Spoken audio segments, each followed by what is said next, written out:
Good morning, everybody. We are going to start our seminar about payroll taxes and their impact on informality. My name is Leonardo Villar. I'm the Executive Director, Chief of Development, and we are going to talk, Cristina Fernandez and me, in Spanish. Also, there is interpretation into English that you can select on the screen.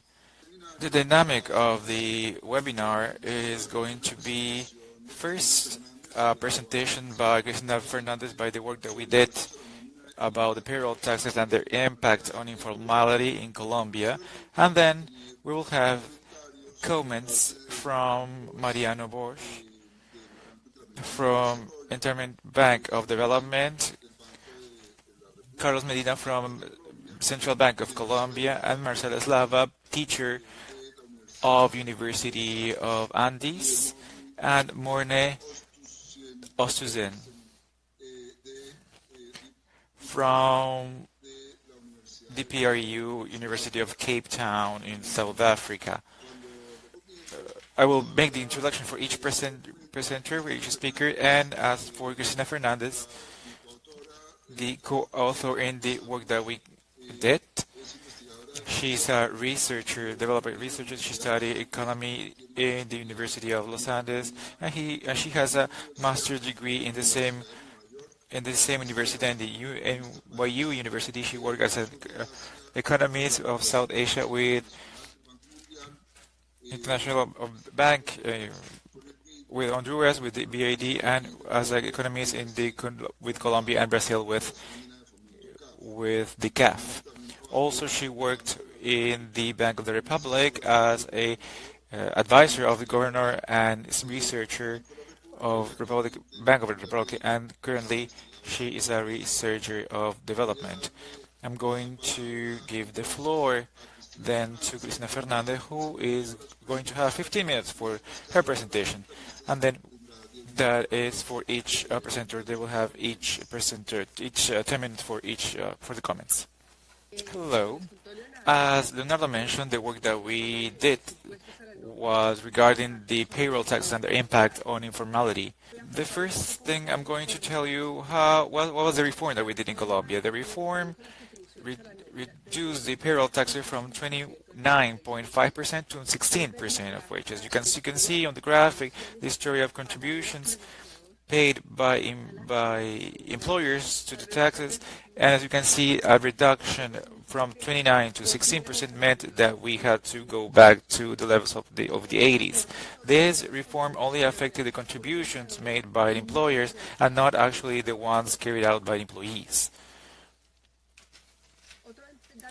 Other important information is that from the tax point of view, the source of contribution was substituted by the CREP, by a profit tax, under the assumption that it's better to tax the capital than work.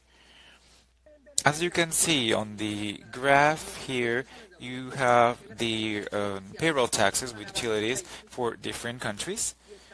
And here you have the Colombian information before the reform, which this is the one with the start, and then Colombia after the reform. So even though when we had a reform that reduced the reductions to the payroll, still Colombia is over the average of the Latin American country and the world average. Other important information is that in the aftermath of the reform, or let's say the period after the reform, the informality in Colombia was reduced highly. It went from 51% on 2012 to 48.3% in 2015. Many people can say, well, that was a growth. Actually, that is what we want to say. It is good to isolate the effect of growth and the effect of the reform effect on informality. For that, it is useful to know what actually happened. What was the correlation between the informality rate and the other action. As you can see, the formality rate in Colombia. As you can see here, we painted the formality rate and not the informality rate, because it's easier to pro cycles to determine pro cycles. But what we want to say is that that formality was countercycle formality.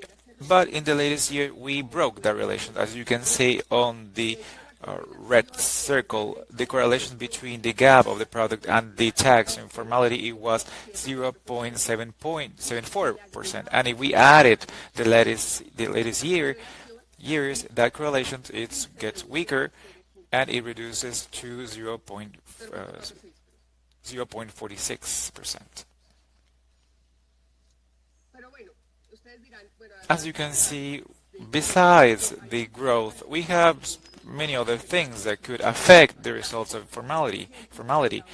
For example, the general increase in taxes. As I mentioned before, the payroll taxes were substituted by a CRE, and also the reform was not the reduction of the payroll taxes, but also we increased some taxes or changed some taxes. So that could have affected that rate of informality. We think that with what we're doing here, we could isolate the effect that all these taxes have. Other factor that could affect our results is the increase of minimum wage, but that went from 3.9 to 3.7%. So actually, it was not a big change, and I should have been affected by this change.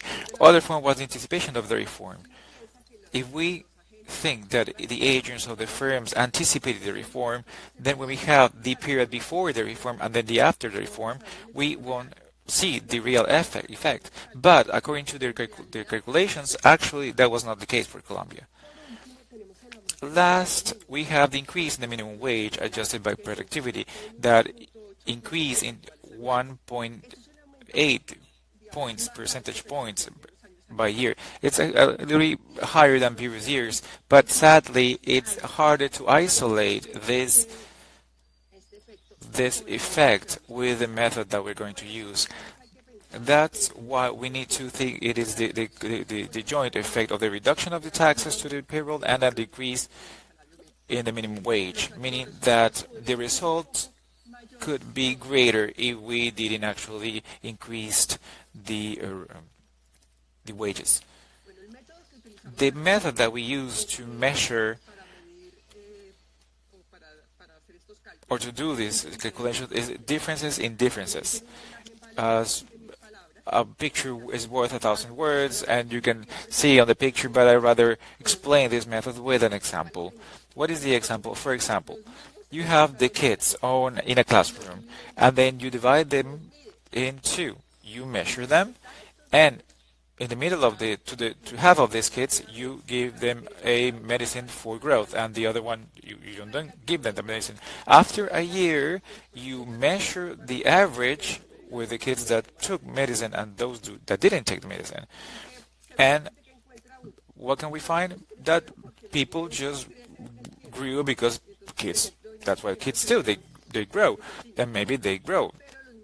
But people that receive the treatment, meaning that due to the normal growth, the kids plus the medicine, in this example, for example, we see it in 50 points. They grew in 50 points. So the difference between the first group and the second group is what we say the differences in differences. It's the effect of the treatment, isolated from the growth that affects all population, or interest population.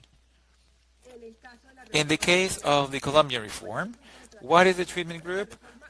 The reform defined who affected, who didn't affect. So the treatment group is basically those who earn between 1 and 10 salaries that were established by the reform, and that those who don't work at the universities or NGOs. The control group, of course, was the one that were not in the treatment group. Those who earn less than a minimum wage or more than 10 minimum wages, and they work in universities or NGOs.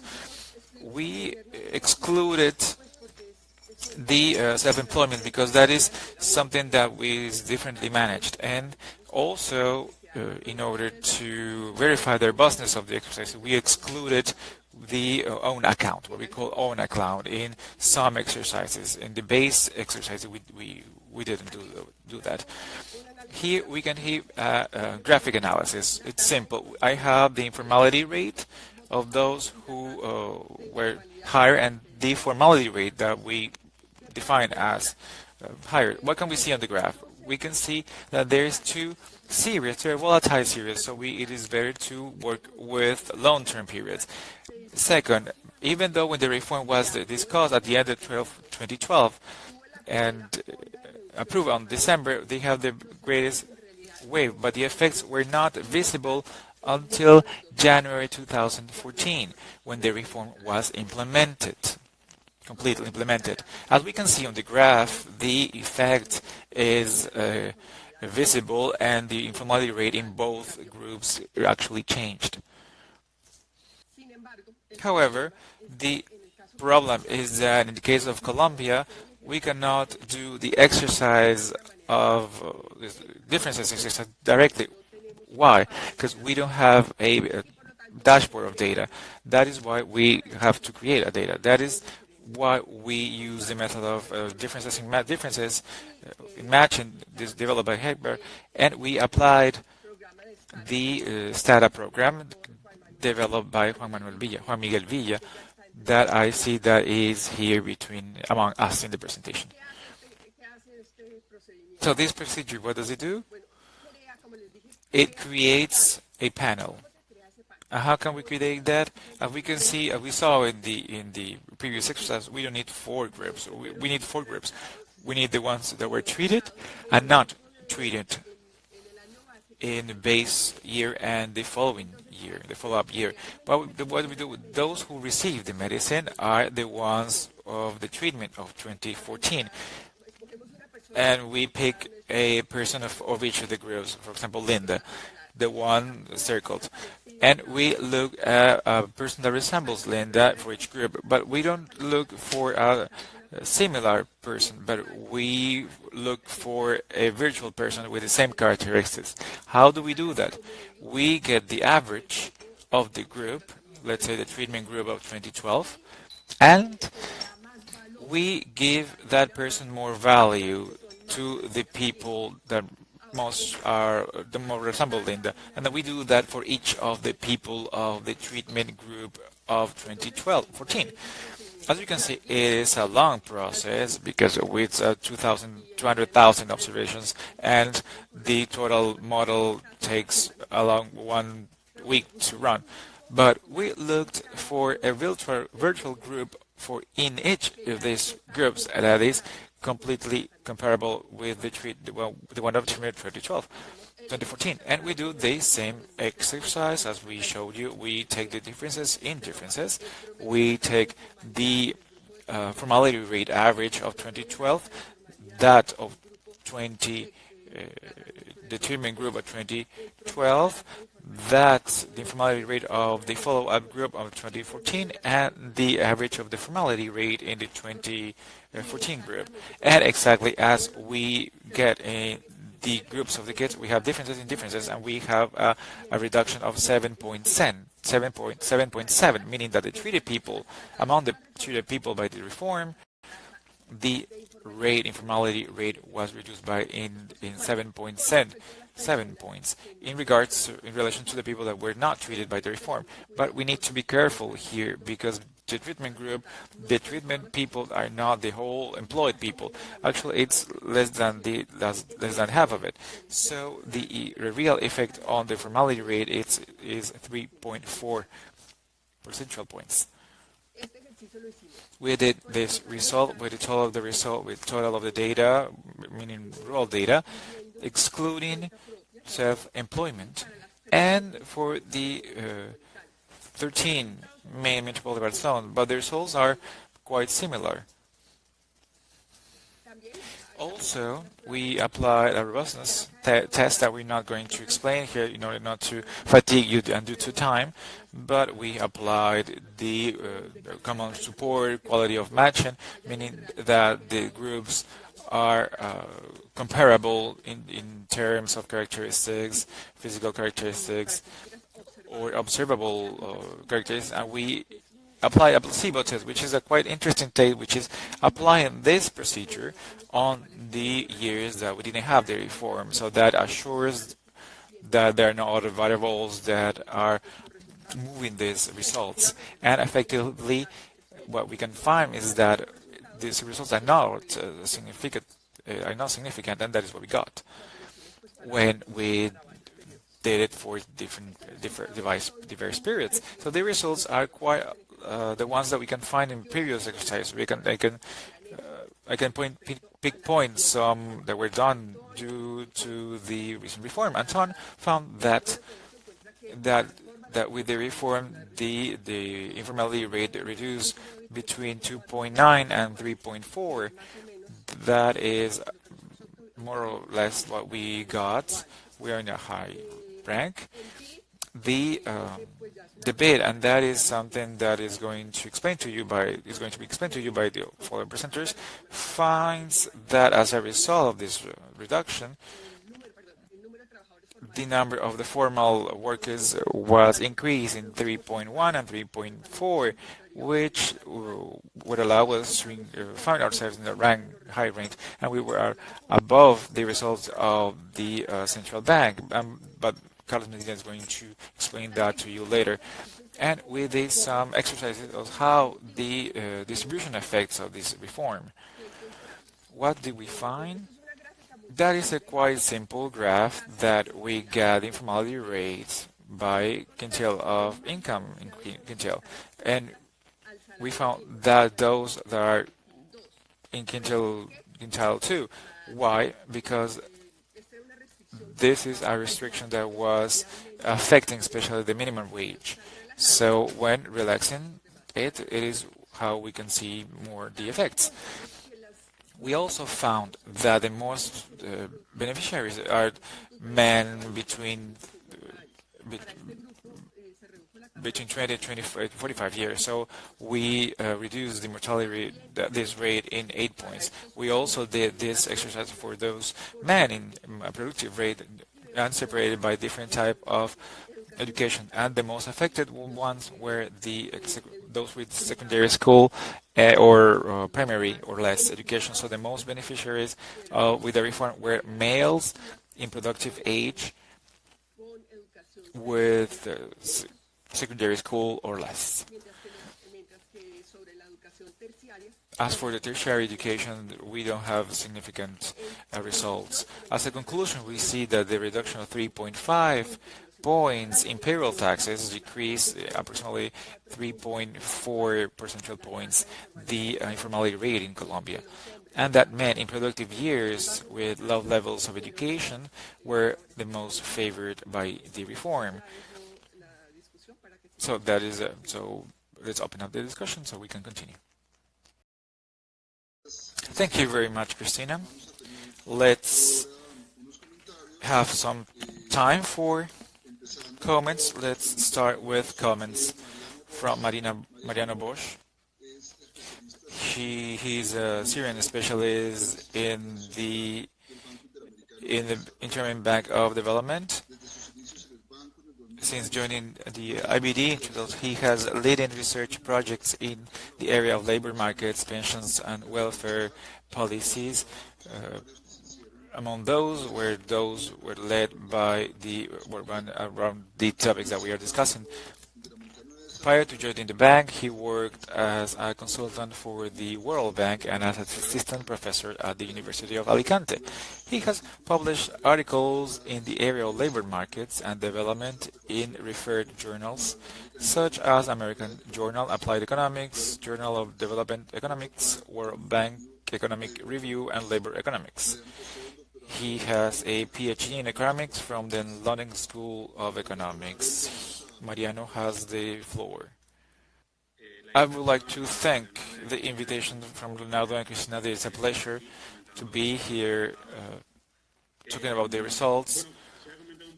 I would like to comment a little bit the history of our participation in the evaluation of the payroll tax in Colombia in 2012. From this reform, the Colombian government was interested in knowing the impacts And through the bid, IDB, we carried out some studies in order to understand the effects, the empirical and theoretical results of this reform. We commissioned 3 studies, 2 empirical studies and 1 more theoretical, and we carried out a perception survey for CEOs where we asked them, or a sample of companies, what was the perception of the effects of this tax reform. Based on these studies, some are going to be discussed today, as Mr. Saba. We issued some conclusions that, as mentioned by Christina, they go in line with the quantitative results presented in this study. Summarizing the final result, or what we got from other studies, is that apparently this reform had a positive impact in formalization. As Christina mentioned, around 3 points, 3.5 points, and diverse studies confirm in more or less that measurement, that quantitative measure. Some comments based on the experience of having directed or leading those studies. I would like to say that from the empirical point of view, the reform is a quite difficult reform to assess. Some of the challenges were mentioned by Christina already. It's a reform that affected the great majority of workers, Colombian workers, but we had some sort of a group of potential treatment and control further than the minimum wage. Actually, 99% of workers in Colombia were formal, but they earned less than the 10 minimum wages. So the treatment was almost all formal workers. So the challenge was to find a good control group. As we will see, different authors have tried different methodologies in order to create that good control group. The second challenge that I think is quite important to mention is that this reform was not a pure reform for the reduction of the cost related to wages. It was a reform that where we tried to compensate the reduction of costs with an increase. Taxable increase, direct taxable increase. That increase has some impacts on the creation of work. So some studies like Marcela and Raquel Bernal and Marcela Melendez directed, they tried to understand a little bit what were the joint impacts from the reduction of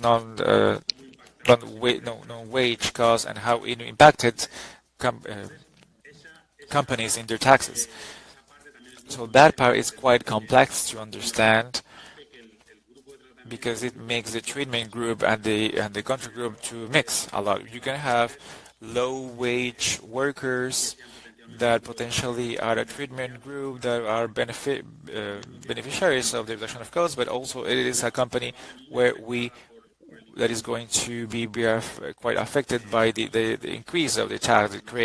So maybe that increase is not visible in the formal work because there was an increase in the direct taxation. In that case, there's a quite challenge in order to isolate the effects of this reform, this tax reform. With 2 challenges, I comment on the study that was presented by Christina. As other studies carried out in the region, it was quite well executed that tries in a way to control all these difficulties that we can see in the evaluation assessment of the tax reform. I can say that one of the things that we can take home from the presentation, and I'm sure it is on the paper also, is that we need to talk about the formality in a more specific way. Especially in Colombia, when you see formality data, there are two ways of defining it. One from the International Work Organization. You can see the percentage of workers that go to a certain percentage, and the other one of defining it is what is the definition of formality in regards to the compliance of a rule, like for example, contribution to pensions or health. So I think we need to discuss further on that what we think that was going to affect what is the definition of formality that was going to be affected by this reform. And in my opinion, if we think about this reduction of non-wageable costs, so the definition, the most correct definition is what percentage respects this cost, non-related wages that were reduced. Uh, so in that sense, we will need to clarify that definition of formality. Also, the creation of a control group is quite hard to create, and the road of the authors was to take the workers that earn less than a minimum wage and those who take more than 10 minimum wages, and that are basically those that are not affected by the reduction of costs that affected the other employees. But in that sense, my first comment is that those two groups are quite diverse. We are talking about people, quite formal people that earn less than a minimum wage, and we see in the other part which have a lot of income. But in practical terms, the authors, we don't have we don't have that on the presentation. And in practical terms, that control group is going to be dominated by the lower part, by the group that earns less than a minimum wage if we see the distribution of income in Colombia. So my recommendation would be to use that group and not include the people that have more than 10 minimum wages that are quite different from the control group. And I don't think there are that many, so I don't remember the percentage, but it's quite low. That would be my first comment, to take that control group, to remain with that control group. And the challenge is that control group is that probably part of those workers that earn less than a minimum wage also are potentially affected by the tax reform, because you can say that a worker that earns a little bit less than a minimum wage can benefit from the increase of hiring of people that now see their non-wageable taxes reduction, and they decide that they can offer a little bit more of salaries, and that worker that earn less than minimum wage, it's a worker that could be formalized, affected by the reform. So there is a contamination problem from the control group that there is. I don't see a direct way of controlling it, but it is something that the authors must need to comment on and see potentially how it would affect the results that were presented. That's it for my comments. As I mentioned, it's quite well executed, that study. It's highly important for Colombia to get to arrive at a consensus and to agree on the impact of this reform, especially when we are discussing the following reduction. So in final conclusions, we will need to be more humble and think that the effects that we are estimating are not the effects of the reduction of the cost, but a combination of non-wageable costs, and try to get back those costs with direct taxes. And also, the next step, I think, maybe not in this paper, but in other papers, we will need to try to get what was the tax impact of these tax reforms. So we will need to compare that percentage with the tax cost of this reform, because the appreciation that we have and the numbers, but it's hard to estimate, but the numbers indicate that this tax reform was not neutral. It was as it was designed, but the results were not neutral results, and there was a tax cost of this creation, and we need to ask ourselves if that tax cost, if that reform is the most effective way to create formal works or not. And that's it for my comments. Thank you very much for the invitation and for listening to me. Thank you, Mariana. We will have the comments of Carlos Medina. Maybe I would like to make a comment before continuing. Is just clarify the definition of informality used in the work by Christina is the definition used by the OSD mentioned by Mariano, the people that work without being professionals in companies of 5 or less workers. So that is the definition, and not the one whether they contribute or not to Social Security. So there is a difference because there are two definitions. So we need to clarify one what is the definition that we were using. So the floor, Carlos Medina has the floor, and Carlos Medina is the manager of the Medellin regional branch of Banco de la República de Colombia. Took his Bachelor in Science and Civil Engineering in the Escuela de Ingeniería de Antioquia and a Master's in Arts and PhD in Economics at the New York University. He had previously performed as Regional Chief Economist and Researcher in the Medellin branch before joining the Banco de la República. He was Director of the Social Development Department of National Planning of Colombia, Deputy Director of the Administrative Department, National Statistics of Colombia, and Professor and Researcher at the Universidad de los Andes. His academic work includes research on labor markets, health, education, international migration, program evaluation, quality of life, and crime. Carlos Medina then has the floor. Thank you, Leonardo and Cristina, for the invitation to share my comments. Actually, I found this work quite interesting with a method that is quite appropriate to address the question of the reforms, some other correct information, the data and the results in terms of coefficients and estimation and impacts also, well, were quite reasonable. I would like to comment a little bit on the other factors that might affect the reform that was mentioned by Cristina and also by Mariano.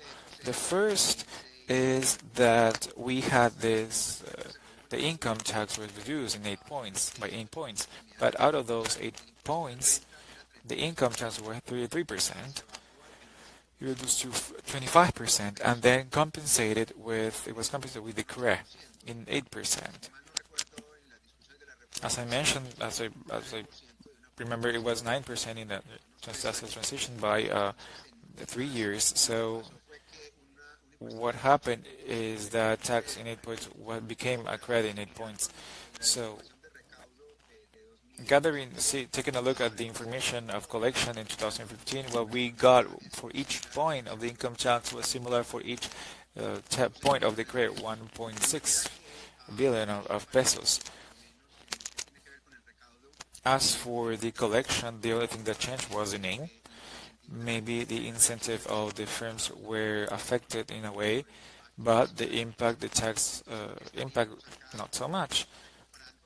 What we are comparing now is the effect of a point of the increase of the 3.5 percentage points of the payroll tax. It was in relation to 1.14115. So for each peso paid, they say 1.4 in payroll tax was estimated with a calculation in 6.5 billions compared with 1.5, 1.6 income tax. That is a impact. That could have effects considering that income tax, that employment is not evenly distributed in regards to the tax. So there is a space for a correlation that if we don't consider it, could fall into error, and there could be a bias, so we can expect that bias. But that would or wouldn't mean that that affects the formality, but how this is going to affect the relative effect of payroll taxes in regards to the income tax is not that clear. Other thing that mentioned, Christina mentioned, it was the growth rate. I would say that when differences are accomplished, if as a control method, it should be respected and it corresponds to the economic cycle, it should be controlled, at least in the methodology. The minimum wage is also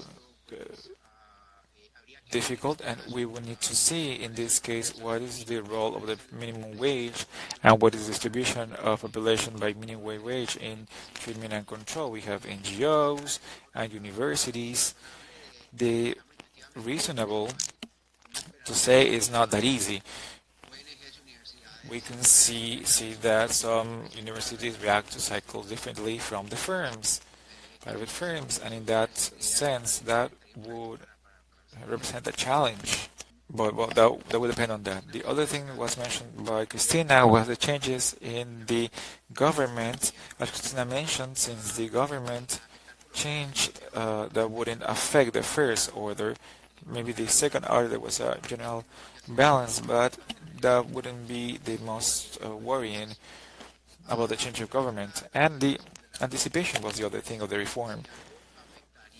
If something would affect, I would say it mainly and directly to the treated, not for control, but that could affect, and we need to see how is that in the anticipation. Some firms could say that we're going to carry out a quite big investment, if that's profitable or not. We're not going to wait half a year for that. Let's do that now. Some other could say that this we will need to wait until the effective 7.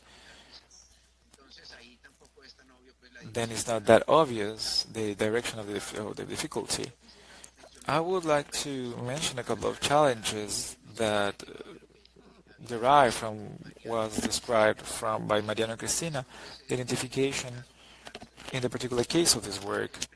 The first is that differences requires that the treatment and control groups should be determined.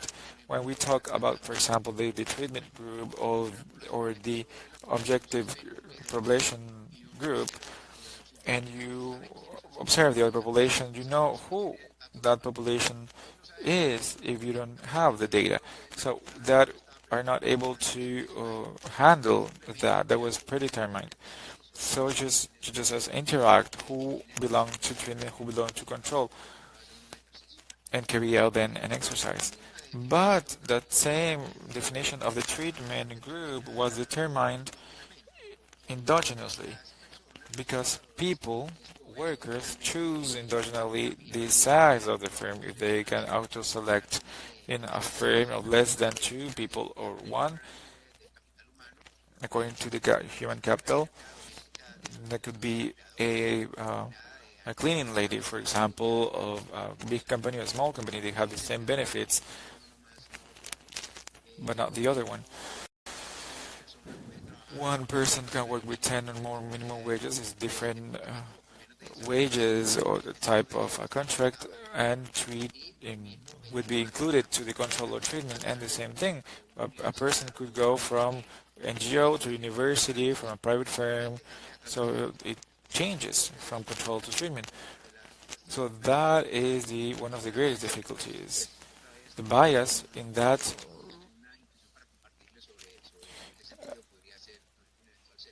I'm not able to say if that is a bias or not. But in the results, if we take a look at the results, it could be some intuitive results. We can see the coefficients, the DOLS. We see that reasonable, that is quite reasonable in that same direction. It would be the control executed in the variable when doing the matching. Yes. As for the magnitude of the impacts, we carry out some easy calculations, sample calculations, and we discussed with Christina. And when we do that exercise of the OLS, that would represent, according to their data, up to more than 400,000 employments. Here we can have the sample average mentioned by in one of the column when we have the n total. N was the total number of treated, and we look for the comparison, and the impact that we find that is the coefficient that is multiplied by the total of treated. If that is the case, the impact will be 750,000 employees. But what they did, not only they treated, but only not the untreated, they found a group within that group in order to take the treated or untreated for the average effect. So we need to multiply that coefficient by the shared coefficient. But that is a number that is higher that we obtain, and we will talk about what we do as I put into context the results that I just mentioned. What we do is we use the pile. We have the exercise at the firms. We see the firm before and after. What we have is the firms from 2012, 10, and we go up to 2014. We have an exercise in employment and one in salary. The basic specification is the same. We give a delay for employment for each, and we have different control variables. Our treatment variable is the amount that they would save. If in that moment they wouldn't have the reform and the past reform, so we quantify the savings that they would have. It is a exercise that evidently it's not free from critics. It had some critiques. The definition of treated and control depends on the intensity. We are limiting to the firms that appear on the baseline, and that in a way implicates a sin of omission and the creation of the firms in that period that is extensive margin. We wouldn't consider it, and there could be redundant and different effects in the documents of Leonardo and Cristina. And I think that is one important point that was led by Marina and his group in the bid, and I understand that Maricena, Raquel, and the other Marcela work with different companies. I'm not sure what the careers are working with which information, but what this does is to enrich further the possibilities, especially in their cases when they will have all the information. In our case, we only have those appearing in the baseline. And not only because we omitted the ones that were not there, but we call them later. But with that situation, it's quite difficult to include them in the exercise. And in principle, it's quite difficult considering that we don't have the information of the baseline, who is treated, who is controlled. So in that case of treatment, as mentioned by Mariana, is a contingent treatment. You can be outside the labor market, but considering the reform, the next year with different incentives, there is a treatment, if there is a saving or not. So we carry out this exercise now to define the instrument. And the instrument, actually the definition of the instrument is something that we use in the special econometry, is that when we have the impact of the engineered variable, it's instrumented by Wx. The average of my is multiplied by the control variable of my neighbors. So we do something similar, just that we are not using the variable of the left but the right, with variable exogenous variables to the right of other firms, and we include firms that are not to the same sector. So we carry out an exercise identified, so we over-identify that would allow us to identify restrictions, and that would leave us satisfied with the exercise. We also having these results, preliminary results, in order to have this endogenous variable and the delay of this independent variable, and the exercises are giving us results, similar results. Something that we found, to put it in context with the exercise of Christina, is we have an effect of 2014 at long, but with delay we have an effect of long term for 2014. In our case, we would generate less than 5,000 employees, but 14 to 18, that would be incremented in 500,000 employees. And a calculation that we did in the form of the lines of the reform, as for Mariano, we had an account regarding the savings. We generated 500,000 employees and a annual savings of 10.5 billion. We have in our information and now 900,000 by adoption of employees. So we can say that each new employee, the employee is covering a third part of the cost on employee, and the savings generated by the reform would generate 2/3 of the cost of the new generated work. That is for my comments. In general, I think that the numbers are correct.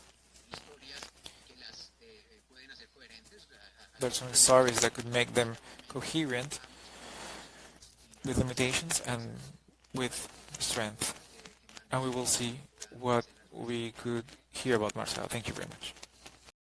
Thank you very much, Carlos. We will have the comment from Marcelo Delgado that was mentioned in different times. Marcela is a professor of economics at Universidad de los Andes. He has a PhD in economics, PhD degree in University of Maryland. Her current research include the relation between firm dynamics and regulations, the effect of getting constraints combined, etc., and was published in different, for example, the Review of Economic Proceedings.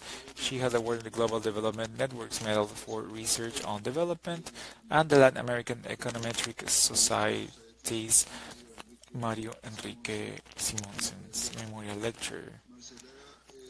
Marcela is an editor for Economia magazine, the journal of the Association of Economists of Latin America, la CEA. I give you Marcela Slava. Thank you very much, Leonardo. Thank you very much, both of you, for the invitation. I'm quite pleased to share with the other speakers, because I think that we could have a wide vision. What I'm going to do is to tell you a little bit more this other work talked by Mariano and Carlos, and then carry out some short comments on the work of Cristina Leonardo. We are working still, I will tell you a little bit more how is a joint work with Marcela Melendez and Raquel Bernal in the context of wide work directed and commented by Mariano. Some things that we heard that are quite important for this in particular work. What we do is see, similar to what Carlos says, we are not working with EAVA in this work because EAM has a quite important delay, and now this month we're having the data from 2014, so we are not able to work with them for the assessment of this reform. what we do is similar to what you said. To do what you do is have to the pile data and determine the effect of employment and salaries paid by the formal companies by definition of what we have. One of the stress that we do in this work is try to understand a little bit the tension between the reduction of payroll taxes and the increase of the corporative taxes. I would like to talk about this tax mentioned by Carlos. If the credit is 9 points versus the fundamental difference in the income tax, normal income tax, is not that point. The difference of the credit different name is that the different tax is that it doesn't have as much extensions as the income tax. When you pay credit, and before the reform, you took advantage of the extensions that we had. You face now to a taxation that actually is most costly for you as so when we have this tax on the employee and more tax that is defined on the income of a company is part of what we wanted to study. When this tax is on the company income, if you have, for example, an income that gets you smaller, that would affect your hiring margin. So that is the tension that we see. As what mentioned, we have an enormous challenge of this reform.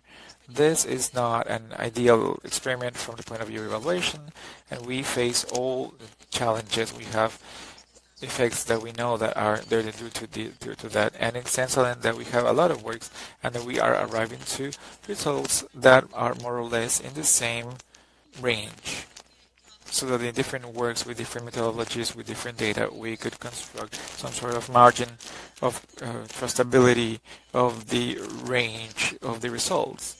Even when it's not ideal to evaluate the reform, it's fundamental to evaluate this reform because not only because in the government we are interested in knowing what happened, we need to know how further we can take this reform.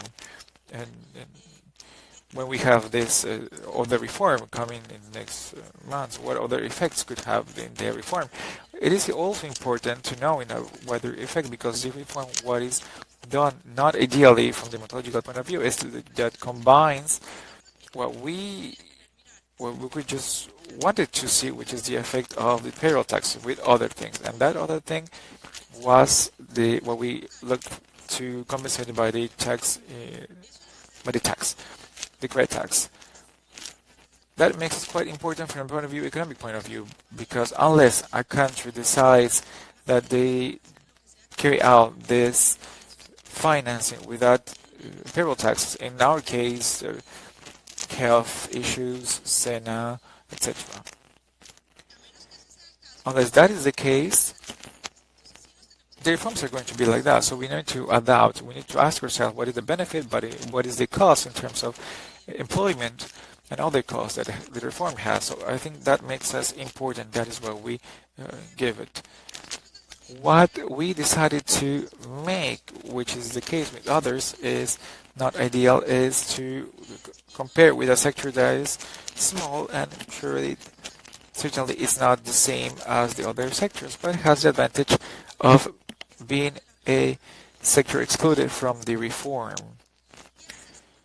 And that is the educational sector, the educational area. I didn't go into the reform because it's a non-lucrative.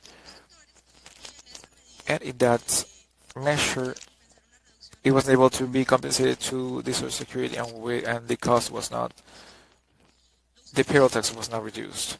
We use it in the differences methodology, quite similar to what was explained before, and trying to separate the positive effects in the payroll tax with the effects on the income tax.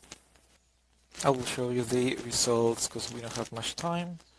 The fundamental results is that in average, the companies that were affected by the reform they experimented increases in employment compared to the control group of 4.3%. Increases in the formal employment in firms that were formal firms, because we separated the ones that were in the sample. It was quite interesting. We found that that was not distributed evenly in sizes of firms. The effects centers in the small companies and micro companies, and medium and large, we don't see this effect. So an hypothesis on this is that, for example, the medium and large companies were using use of more other facilities, and they see it more affected by the other negative component.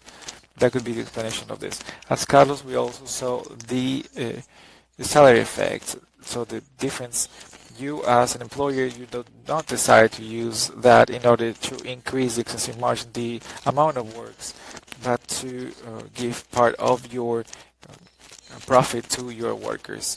For example, you know that you can expend in an employee such amount, and now from such amount goes for Social Security, and you need to increase the salary for the employee. So we saw that, and we saw the average salary, and we found a positive effect.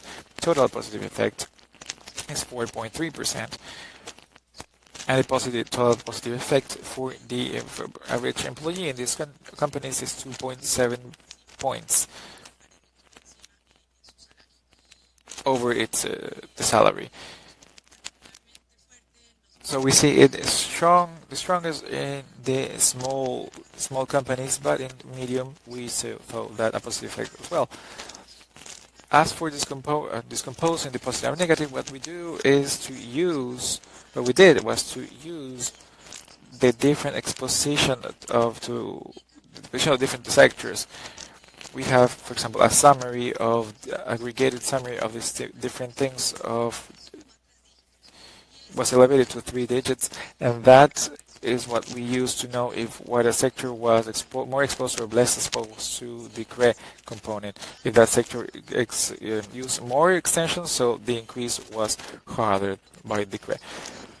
What we have here is a graph of the effect that we found in blue for those who had an exposition lower than the negative effect, and the yellow one a more exposition. Those are the extremes, 5% more or less, and we found that the positive effect is lesser for those more exposed to the negative component. Sadly, the data is not that we have the data, the level of companies in order to more precise. So we think that our effect is not significant. What we find is richer than it covers in the larger companies. We are not able to see this for the large company. We're less exposed to these negative components. The other dimension of this graph is the horizontal graph that gave us the degree of exposition according to the intensity of the work relative to capital. And we find that the companies more intensive in work are the ones that more positive effect have seen. So that summarizes our work. Briefly, in 2 minutes that I have left, let me comment on the work of Cristina Leonardo. As I mentioned before, it's a quite excellent complement to her different work, because we have ideal methodology. It helps us to have a broader notion of the effect of the reform. The Leonardo and Cristina's work give us differences in the biological, the data, and in that sense helps us. Happily, it results in conclusions that from the point of view of magnitudes are not quite far from our results. My lecture of the results, my reading of the results of Cristina Leonardo, precisely due to the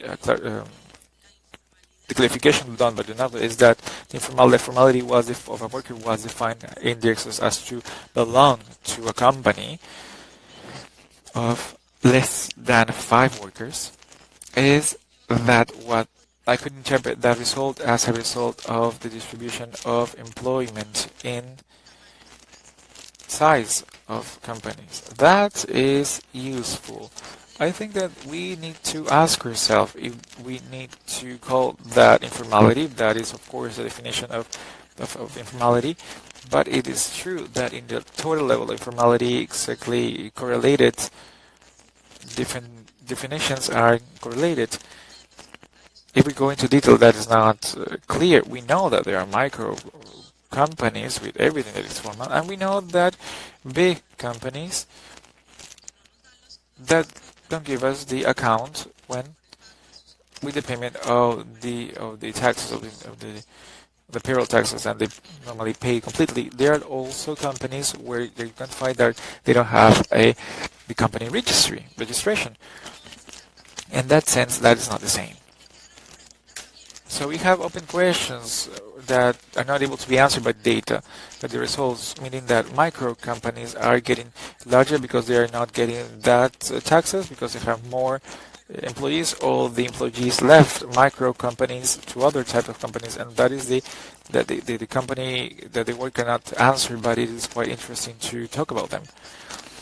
Fundamentally, I think that I would suggest that the work takes advantage of the methodology, quite interesting, that is used in order to tell us some other results that would allow us to compare the results of other works in other dimensions. The most important of this is the alternative version of formality, because we don't think about the workers of paying or not paying the Social Security. What happens with their salaries, other transitions, what happens with the probability of being unemployed versus being employed. I diverge from the Carl's interpretation on terms of this work, because if I understand this, we are comparing employees all the time. So it's people that are employed, and we are comparing them to be able to be in one company than other, and association, the informality. I do not understand the exercises that include different things, because the payroll taxes are for companies less and more. It could be also for independent companies, companies of one person. And broadly, I consider that all these works tell us is that the cost of the reform, when we compare in terms of employment, has a unique employment, is to measure the cost and benefit of the reform in the same dimension.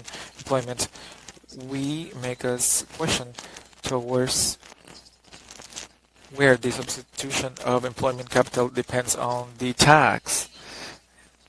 The tax on employment. We find when we find this positive impact, the companies are the ones that contribute to employment. So when not finding results in that sector, it's important. We have the number of that is a work done by Carlos, but the result in total is not quite flattering. And maybe it suggests that the income tax is not as different as the payroll tax. It is different, of course, but it's not that different. So we have start of a suggestion that maybe the emphasis, the stress should go towards the taxes, for example, the added value tax. Thank you very much. Thank you very much, Marcela, for the comments, and we're going to have a later comment of Morne, or the student. I hope I pronounced well the last name. Morne is the subdirector of Development Policy Research Unit, or DPRU, of the Economics School of University of Cape Town, South Africa, where he worked from 2003. He holds a cum laude master degree in Stellenbosch. He carried out research regarding poverty, inequity, labor economics, published in important journals like the International Labor Journal for Studies in Econometrics. with Morne, we participated in the project in order to study the informality and with comparisons in the case of for Colombia and South Africa, and the project organized by ELA, that is the program that is gathering for carrying out these studies. Now Morne has the floor.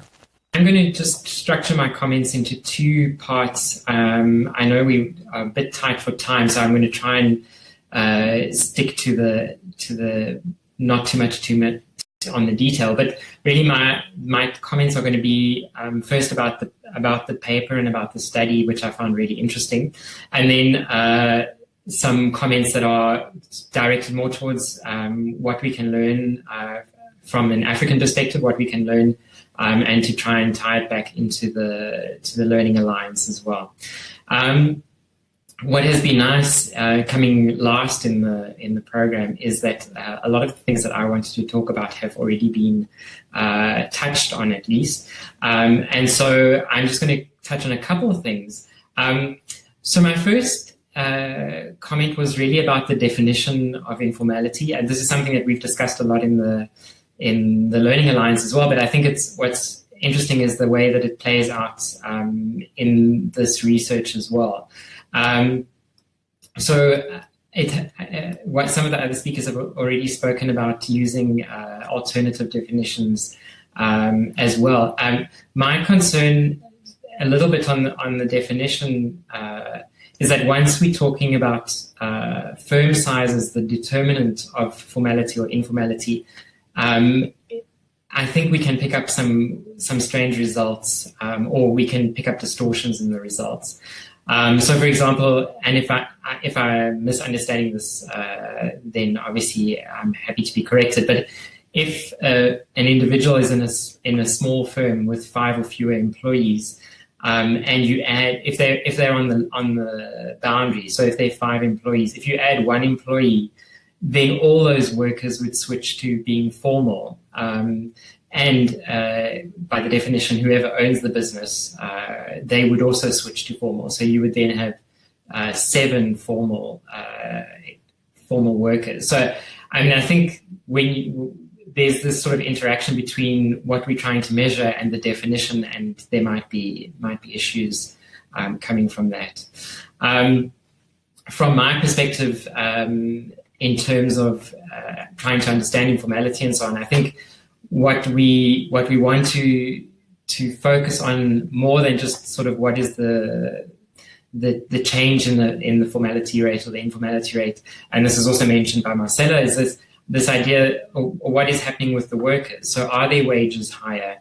Are they in more secure employment? Are they able to access better benefits once they're formal? I think that, to me, and sort of coming from a South African perspective, those are some of the big questions for me in terms of trying to understand sort of the impact of the change in the tax, because I think it's these kinds of benefits from formality that we really after. It's not necessarily chasing a percentage of workers that are formal or not. So I think that obviously I don't think it's necessarily part of the focus of the research, but I think that is something that we would like to know in more detail. And then also touching on what Marcela was saying earlier as well, is it would be interesting to get an idea of how the composition of formal and informal employment has been changing in this period.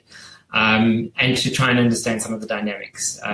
So are these extra formal jobs, are they being taken by informal workers? Is it firms changing status and their workers becoming formal? Or is it people that are coming from outside the labor market that are coming into, that are becoming economically active and then taking these formal sector jobs? So I think that's interesting. And then questions about what is the situation from the firm's perspective. Are firm sizes changing? Are we getting more or fewer small firms? Are the firms growing? And what are the kinds of firms that are adding formal workers? I think these are all important questions. In terms of the taking the comparison to sub-Saharan Africa,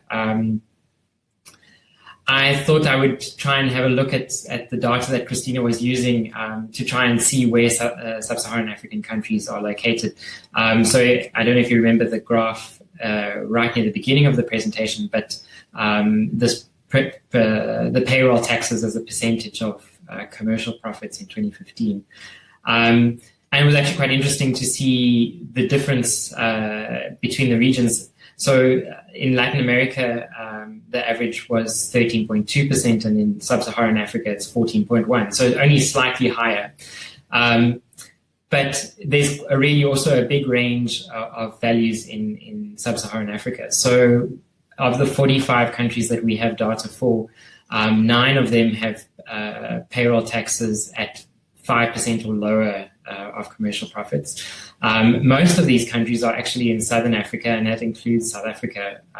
Our proportion is 4%. South Africa only has very small taxes. One is the contribution to the Unemployment Insurance Fund of 1% of payroll, and then there's a further 1% of payroll which is a matching contribution to the Skills Development Fund. So this is to fund training.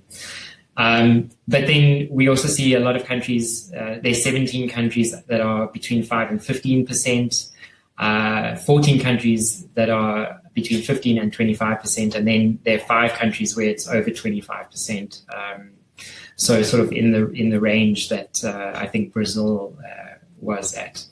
And what's interesting is that a lot of these countries with the very high rates are the Francophone African countries. So a lot of them in West Africa.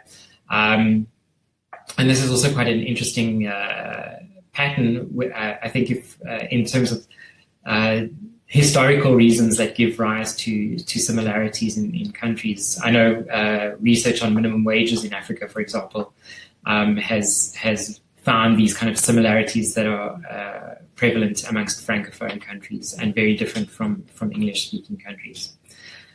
So in terms of the sort of the applicability, I think there's certainly countries that are definitely in the range of values of payroll taxes where studies like this are useful in terms of providing lessons to African countries.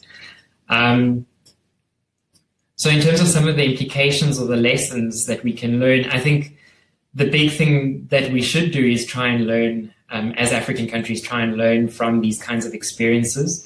Obviously, we don't want to make the same mistakes or try to have to reinvent the wheel. But obviously, it can be very difficult because the contextual differences are actually quite big in many countries. But I think there were sort of 3 big things that I thought were worth raising. The first is that shifting workers from informality into formality is unlikely to be achieved through a single intervention or a policy change. So if we look at the experience in Colombia, there was this really quite a big reduction in the payroll taxes, and it really had quite a small impact overall in terms of the level of informality. So even though the impact was it varied across different types of workers, it was quite a muted effect. And I think this also again talks to what we've been talking to in the Learning Alliance about the differences in the different kinds of informality and the reasons why people are in the informal sector. The second thing I think is that that governments, when they are implementing taxes, should be very careful in terms of considering why exactly they have payroll taxes, or why they might choose to implement payroll taxes, and whether these kinds of taxes are optimal in terms of achieving their purpose, but then also within the broader economic context. And so I think it's certainly the case that you don't really want to be taxing employment in conditions where there are high rates of informality or there are high rates of unemployment. Certainly in terms of the African countries, there are some countries where the payroll taxes are actually very high, and I would be quite happy to argue that in those instances, there are definitely negative consequences for formal employment. And so I think this study from Colombia is really useful for these countries to take note of. In South Africa, like I said, our payroll taxes are very low, but they are very targeted in terms of what they're trying to achieve. So, for example, the Skills Development Levy, which is a tax for training, to fund training, that tax can be recouped by firms if they train. So it's more a tax on firms that don't train, and so there is an incentive for firms to train. The third point really, and this is the last thing that I'm going to say, is that I think governments really need to pay attention to the reasons why people and firms are reluctant to pay taxes. I think the paper also mentions that at least some of this issue around avoidance or non-compliance or reduced employment is sort of a symptom of dissatisfaction with state provision of services. So if firms and people don't feel that they're getting the services in return for their taxes, they do push back in terms of paying these taxes. And this is certainly a case in sub-Saharan Africa and definitely in South Africa as well.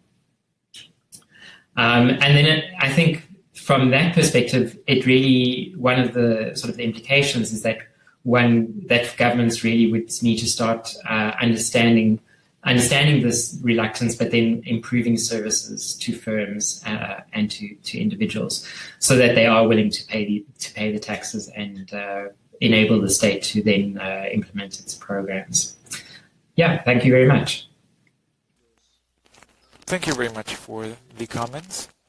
We are late, but we will take some minutes. Christina, I would like to make some comments on what we discussed, and if anybody listening wants to make a comment through the chat, will be welcome to do so in order to transmit that to the presenters or try to answer them ourselves. I will give the floor to Cristina Fernandez briefly to answer some of the comments. First, measurement. Yes, it would be ideal to use measurement of the payroll taxes, but with the method is not correct in order to use them, because the control group that we have is quite weird. And as for the comment on the control group, people that earn less than a minimum wage, so for example, if it's two people that earn less than a minimum wage but they're contributing to the payroll taxes, that could be complicated to see. According to the comment of the control group, yes, it is a group, a quite different group. We need to consider that in the control group we include people that are in the education sector and NGOs, and I think that it helps to balance a little bit the control group. And remember that it's a weighted average. So maybe these people are having a lot of importance in the exercise, but well, I think it's quite interesting to do the exercise with only the bottom part of the control group. In general, which is a general, yes, indigeneity, yes, there's some of it. I think all in the exercise indifference, there's a problem. It's quite difficult. It's difficult, and the treatment, when announcing the treatment, that people try to go to the treatment group. So it's a common work. The only advantage is that in this moment the endogeneity goes in the same sense of the objective of the reform, is that people in a way goes towards formality. So it softens the critique, let's say. Mariana said that this effect included the effect of other ones, but it includes, so the taxes affect the groups. I'm not sure if it's in the case of the exercise that we did. Lastly, I think what Morning said is quite interesting. It is something that eliminates 3 points of formality, 4 points of formality at most, and of course when we talk about 60% of formality, it's marginal, and that is why the strategy against informality has to be more comprehensive. Well, that's it. There's time's up. I think that there are some of the comments. Thank you very much, Christina. Just to finish, thank you very much, everyone, for the participation in this seminar, this webinar. I think it was quite valuable, of course, for us as authors of the work to present it, and also as a reflection of a wide discussion on this formality that goes further. This specific work included a lot of aspects in the formality part in works that we carried out under the sponsorship of the ELA program, Learning Group for Latin America, along with Morning and his team in South Africa, in comparison of the situations of informality in Latin America and Africa in general, and South Africa in particular, that we found that from many points of view, there are quite similarities with Colombia. But in regards to informality, the conditions are radically different in some aspects. And that makes it quite interesting. I would like to finish by thanking everybody. I don't see there are additional questions. Thank you very much, you all, for your participation, and thank you for Ella and PAC for the sponsorship of this type of events and these studies. Thank you very much for the presenters and the comments. Goodbye.